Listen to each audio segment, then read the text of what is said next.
Hello and welcome, Strangers123 here with yet another replay commentary for you guys. Today I'm looking at the game in my Taihou, which I played a couple of days ago on probably one of the longest live streams I've had of yet, up to 8 hours of Salt, including playing ranked, and somehow I didn't rage quit. I don't know how, but hey, it happened.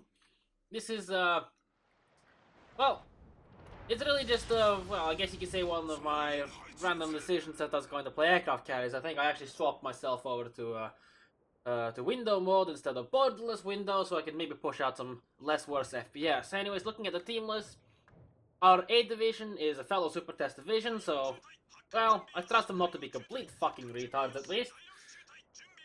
Team list wise, we have one more destroyers, they only have 3, we get 4, we have the Katsuki, they get the Mahan, we have Ogdenvire and Zed, which means we're pretty much fucked, both teams at least get the Benson. So, let's be honest, we don't really have one more destroyer, although the Ogdenvire is kind of okay. We get the Kutuzov, Mogami Prince Eugen, which means we definitely get the better of the anti-aircraft end of the deal. They have an Edinburgh to go and in the Krapolis, which might as well not have any anti-aircraft at fucking all. North Carolina, Ithmo, Friedrich, we get Iowa, Friedrich, Ithmo, and then on top of that a Tirpitz down there. So anti-aircraft wise on our battleship, I'd say we definitely have a slight advantage with the Iowa. Anyways, his Tirpitz is moving pretty slowly, so it kind of fucks me over a little bit. But just to select all my aircraft, you can see that my initial orders is to support the Charlie side, since there's usually an easy pick on a destroyer if the destroyer comes in here alone. Sending my fighter somewhat towards the middle of the map, or at least keeping them close enough that I'm able to provide support there if needed.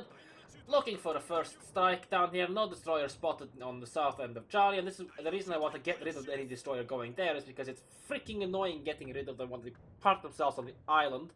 So the goal is to kill them off before they get there. However, enemy fighters are already coming in, so that kind of is out the window. However, I see that one of the enemy fighter squadrons is on the A side of the map, so this looks like not an intentional come chase my fighters, but rather just a completely random send one plane to the side of the map.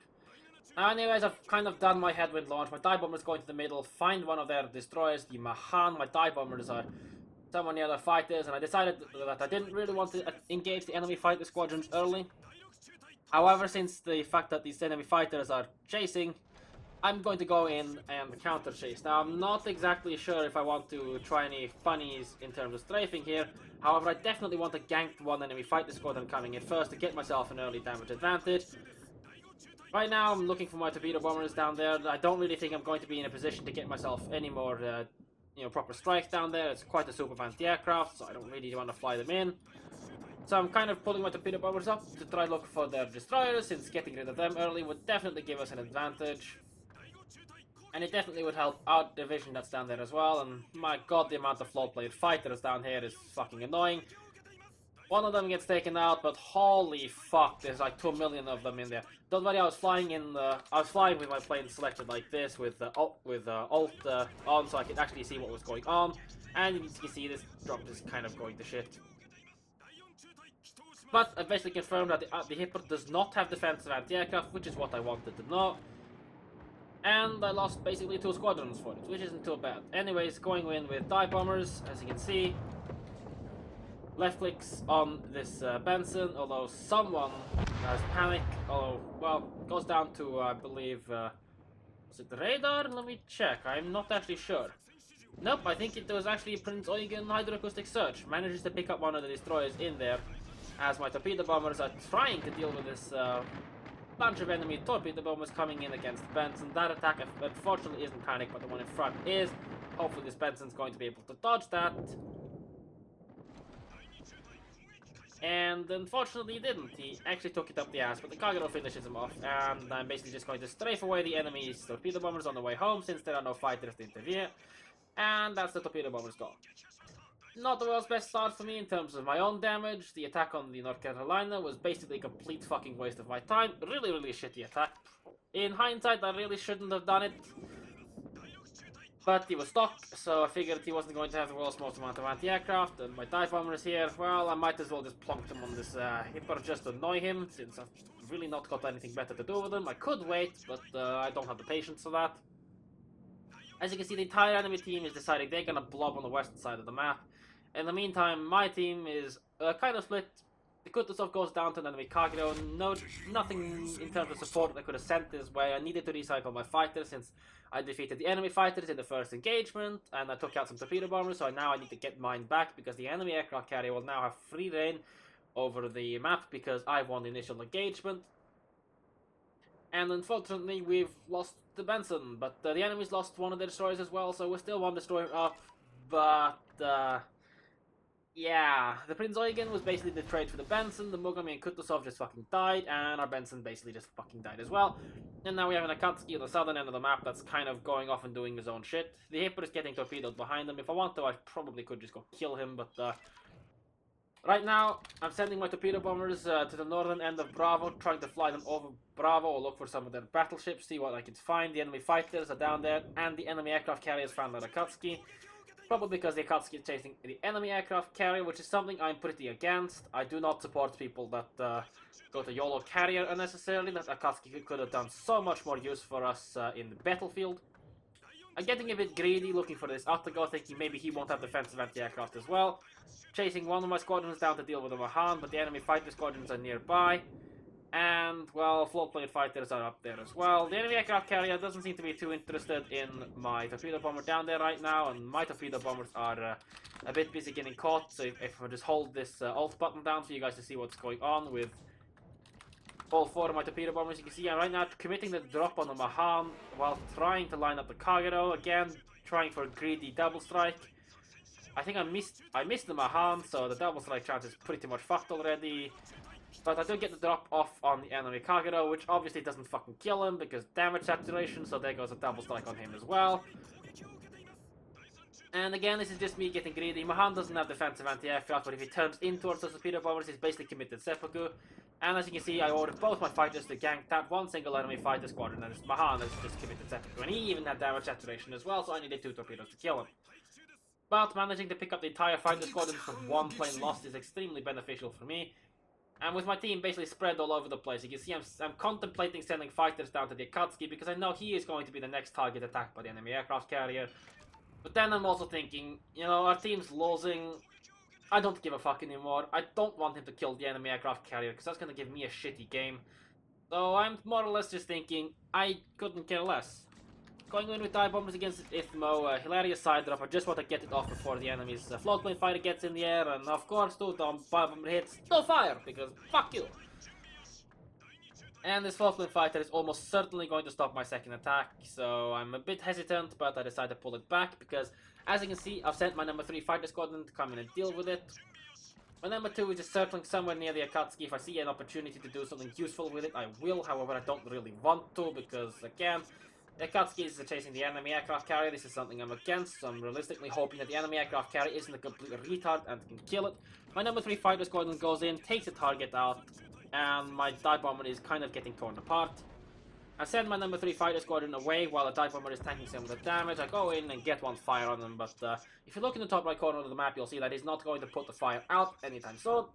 So again, that's a bit of a waste of time. The Super Test Division is asking me for support to see if I can't deal with the Kagero, and I'm thinking, yeah, okay, let's try to find them. I mean, it's the only enemy destroyer left. He's already got 2 kills, and our team up north is, I don't know, wanking in corner, doing absolutely nothing.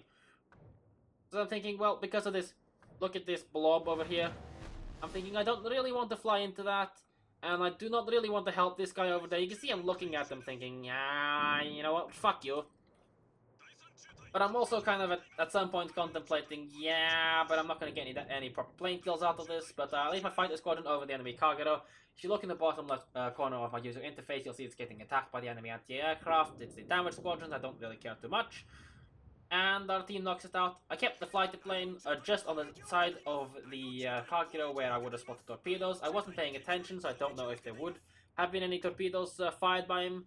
And now I'm just like, you know what, fuck my life. This game's probably already fucked. I might as well try to get some damage out of it. Again, not sure if this is well, by this point I'm thinking it's not really that bad of a play, but let's be completely fair, it is definitely not the world's best play.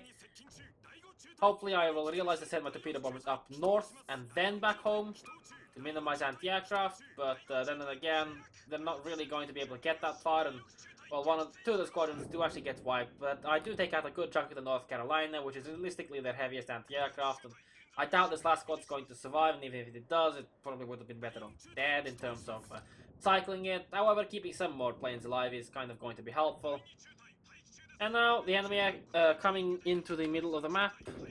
Select my dive bombers. You can see I'm trying to dive bomb this Atago, who again, none of their ships on the enemy team either had defensive AA or were willing to use it against me, which is kind of an interesting choice on their end.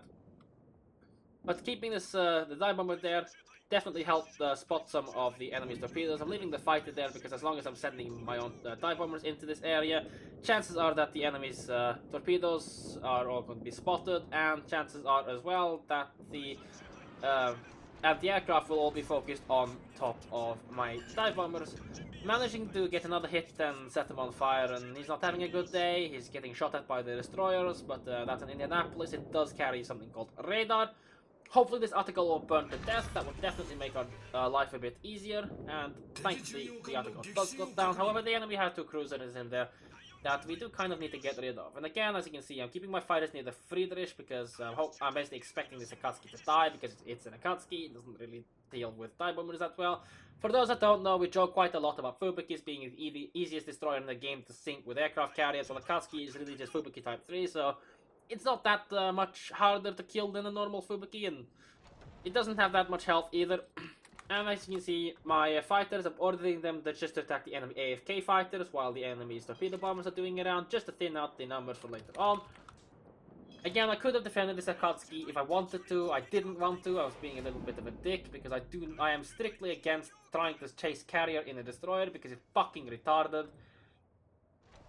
Going for the again, greedy double strike, trying for the Indianapolis and Edinburgh at the same time, but without my dive bombers initiate some stacks, and this Indianapolis is going to survive those 2 torpedoes on not much health. Well, I would not have had a chance, so right now I'm lining up my number 6 torpedo bomb squadron to get to the Indianapolis, but thankfully the Friedrich down there takes care of the problem, and this Edinburgh is doing some interesting maneuvers. He takes 2 of the torpedoes, almost dying. The 3rd one probably would not have killed because it would have been a bow hit. Desperately trying to heal up, and right now I'm not sure if he's going to turn in or keep on turning away. So I do a bit of an interesting long drop, assuming he's going to turn in, and well, thankfully for me it seemed like he wasn't making the most amount of maneuvers, and now a little bit too late he turns in, takes both of them on belt, and goes up. Picked up my 3rd kill on the Edinburgh. Unfortunately not able to pick up the Indianapolis as well. Someone is saying that the Ithmos flooded. It's the division mate of Covenanter, the other, well, the Super Tester friend. However, I don't have anything available. If I had my torpedo bombers, I probably could have attacked into that. However, in my opinion, priority there was to deal with the middle so that I can then turn and concentrate on everything else. And thankfully for me, the enemy aircraft carrier has finally managed to kill off the Taihou, so I'm leaving my fighter somewhere near the Friedrich. I'm not ordering them to escort. I want to manually keep track of them. Iowa finally takes out the North Carolina, which I left there for a while, and he's basically just sitting there bow on, and he's probably going to reverse himself to the border and sit there and wank for the rest of the game. Out sitting in the smoke, he's left his anti-aircraft on. As you can see, my number 3 fighter squadron was just given an order to attack these floatplane fighters. However, I can see that the enemy's dive bombers are coming in, so I'm ordering my fighters to put a head-on strafe into that direction, while number 7 squadron is ordered to try to dive bomb the Friedrich de Grosse up there. Thankfully, I do manage to pick up some damage. However, my current fighter squadron is very low on ammo, so chances that I'm not going to be able to thin out that squad by too much. Managing to take down 5 of the planes, although I do believe some of the torpedo bombers were in there. Going again, trying to dive bomb this Friedrich de Grosse, knowing that chances are his floatplane fighter wouldn't have been in a position to actually defend properly there yet. I take out the floatplane fighter and then immediately send my current loaded fighter squadron down to the Friedrich de Grosse to provide further anti-aircraft support to him. He's going to be the primary target by the enemy aircraft carrier because, well, he's chasing after him as well. And now this Friedrich de Grosse doesn't seem very interested in trying to, well, what can I say? Dodge damage control party fires, and I'm going in with single squadron, really just trying to get some fires. Friedrich AA isn't the world's best, and I've dive bombed him a little bit. Unfortunately, I do actually miss the bow, but considering the fact that I see the my torpedoes are probably going to hit at least 1 on him, considering I've been making him maneuver, I go in for a little bit of a long drop, and he's not the world's healthiest target either, so this will hopefully take out the Friedrich de Grosse, especially if he takes 1 torpedo there. Unfortunately, he's not going to take more than 1 from the other device, so I pretty much have to finish him off. And using both squadrons there was really just to thin out, well, to thin out the numbers of planes that I'm going to lose. And now our Friedrich is just getting closer to the enemy Friedrichs, and I don't really want to lose more fighters, which, by the way, if you haven't noticed, are the only planes I have replacements left of, and I have quite a lot of replacements left of them. Our Friedrich is so low HP that if the carrier attacks him, yeah, it's not really that worth it. Right now, just landing all my planes and cycling them, it's going to take me a little bit of time. This Friedrich is basically fucked. I see some torpedo bombers nearby, but they are defended by fighters, so I'm not really sure an engagement here is very useful for me, and well, I fail strafe into it, and well, it's a throwaway fighter squadron, but it doesn't really matter too much because the enemy aircraft carrier is out of planes, and I still have a fuckload of torpedo bomber replacements. There's no way he's going to attack the Friedrich. I don't think that's a waste. Well, I think that's a complete waste of his time, since look at his health. Sending the dive bombers in there is the right move for him. And because I'm pretty much low on strike planes, because I've been flying into AA soup all game, well, I kind of have to wait. Priority now is to get a fighter up into the air, so maybe I can stop those torpedo bombers flying past. Not exactly sure what the hell they're doing, and I'm just going to take free camera and have a look at what's going on here. These two guys are just sitting there shooting at each other, and this Iowa has successfully reversed to fucking border. Anyways, number 4 torpedo bomb squadron is circling around. I just ordered it to land. Number 2 fighter squadron going into the stream. I'm expecting him to break away to actually attack the Octavie, however, that didn't happen. A bit surprising on my end. It catches me off guard. I was thinking he was going to attack the Octavie, since trying to get rid of that would definitely be the useful thing to him. Prevent us from getting into the cap would mean that hey, the enemy team would still have a decent chance to win. However, he feeds me his torpedo bombers and I manage to save them away. This squadron is not the world's highest on ammo, and the enemy's dive bombers are running towards the fighter, so I'm just placing a strafe here. If I put it early enough, there's a chance I might wipe the fighter and still do some damage to the dive bombers, and you can see that I did manage to do some damage to the dive bombers and pick up the fighter, so my number 3 squadron coming in is basically having a free run in and maybe kill the rest of the dive bombers. Aragorn definitely doing the right thing, is deciding he's going to smoke up, hide himself so he can get the capture. He's still on full HP, basically. So that gives us a pretty hefty advantage. And now, because I'm out of planes, I basically need to make sure I make the next attack as proper as I can. So dive bombers first, set some fires, then go in and damage control time after the damage control part is gone off, I go in and torpedo bomber him and hope for the flooding. The critical part here is basically hoping for the flooding. However, going in with the dive bombers first is definitely the right move, because getting some dive bomber hit on them can kill some of his anti-aircraft and make it a bit weaker.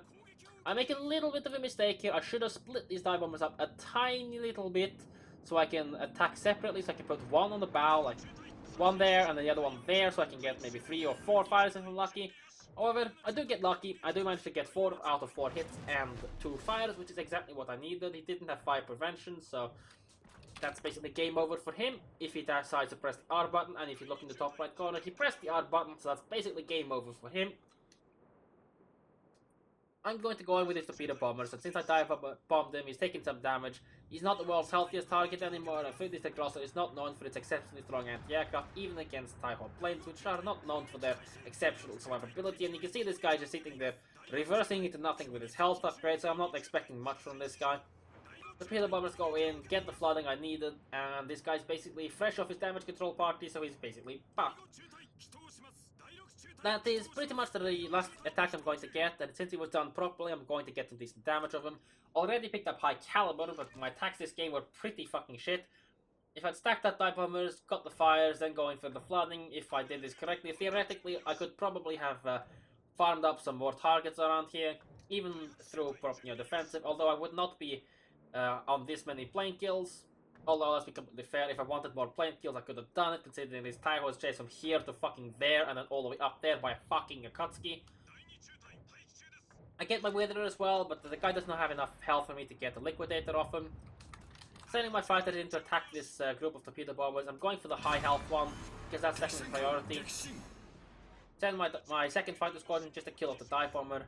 I'm traveling in full speed forward, and I'm going towards these planes, so I would, at some point here, select these planes for attack by my anti-aircraft, and also trigger my defensive anti-aircraft. There you go, triggered my defensive anti-aircraft. This torpedo bomber is definitely panicked, and this torpedo bomber there, I swap my AA to pick up that, and I believe it gets shot down. Now, my number 2 squadron picks up the last remaining dive bomber of the enemy aircraft carrier, and my third fighter runs out of ammo. Through my defense, through my anti-aircraft focus, this torpedo bomber actually gets out of range. Not to worry, I have another fighter squadron available, and that's basically it. There's 30 seconds after the game. I'm going to get to kill this plane. unlike on my stream, I didn't actually think I got a clear sky. I did get a clear sky with around 60 planes shot down, which is pretty handy. Taihou's replaced total aircrafted pool is like 85, I think, so the requirements aren't that high for clear sky. Anyways, no real point in watching the rest. I'm not going to make it to him, and I'm not going to send my planes into anti-aircraft range either. As you can see, I'm already breaking away. So having a look at the post-battle results screens, 239,988 damage, 25 torpedoes, 16 dive bomber hits, and 7 fires. Some of them were kind of unlucky, like the Ithmo with 2 dive bomber hits, 0 fire. And some of them were all, well, dumped on the same position for like 4 bombs, 1 fire. Pick up my Kraken Unleash with the Confederate High Caliber and the Clear Sky, thankfully, so I didn't have to farm it sometime else later in the day. Having a look at the team scores, I'm top on the team with 2,177 experience. It was definitely not the world's best gameplay I've ever exhibited, but it could have been worse. I pretty much let our Akatsuki go and die to the enemy aircraft carrier, which, in my opinion, was a good thing to do, because fuck people who go to chase aircraft carrier, it's fucking retarded. Could I defend him? Arguably, yes, but in my opinion, had I defended him, we probably would have lost. Because, well, the Akatsuki is not doing anything useful. I wouldn't be doing too much useful either, and I probably wouldn't be concentrating on doing attacks rather than, you know, defending some idiot in the bottom left corner chasing enemy aircraft carrier. Speaking of which, the enemy aircraft carrier didn't get to do much either, picking up 7 planes when I got 63. Definitely not paying too much attention to the fighter, but at least, you know, did one thing useful, got rid of the Akatsuki so I could fire more damage.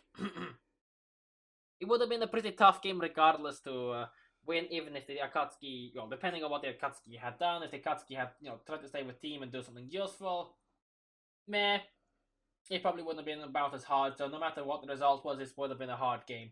Anyways, because the enemy team were bunching up quite nicely, they were pushing correctly, and they pretty much held the advantage over us the entire game, because our alpha side basically got fucked. Detail report, 66k off the Friedrich de Grosse, I believe this was the health upgrade guy. The Waitas guy with 47,000 damage was the guy that I attacked and kind of stole some damage off our vibe. Although, probably had Hydro up because he knew there was a smoke screen there, so I highly doubt he would have taken the torpedoes to die outright. And Ognivi torpedoes are not known for their high speed and high damage, so I think attacking him was definitely the right move to make. It coordinated a cross drop with the Ognivi, kind of stole his damage, but needed to get rid of him. Picking up the Edinburgh for 31,000, pretty important to get rid of since he and the Acropolis was pushing towards us. The cow was mostly just dive bomber hits.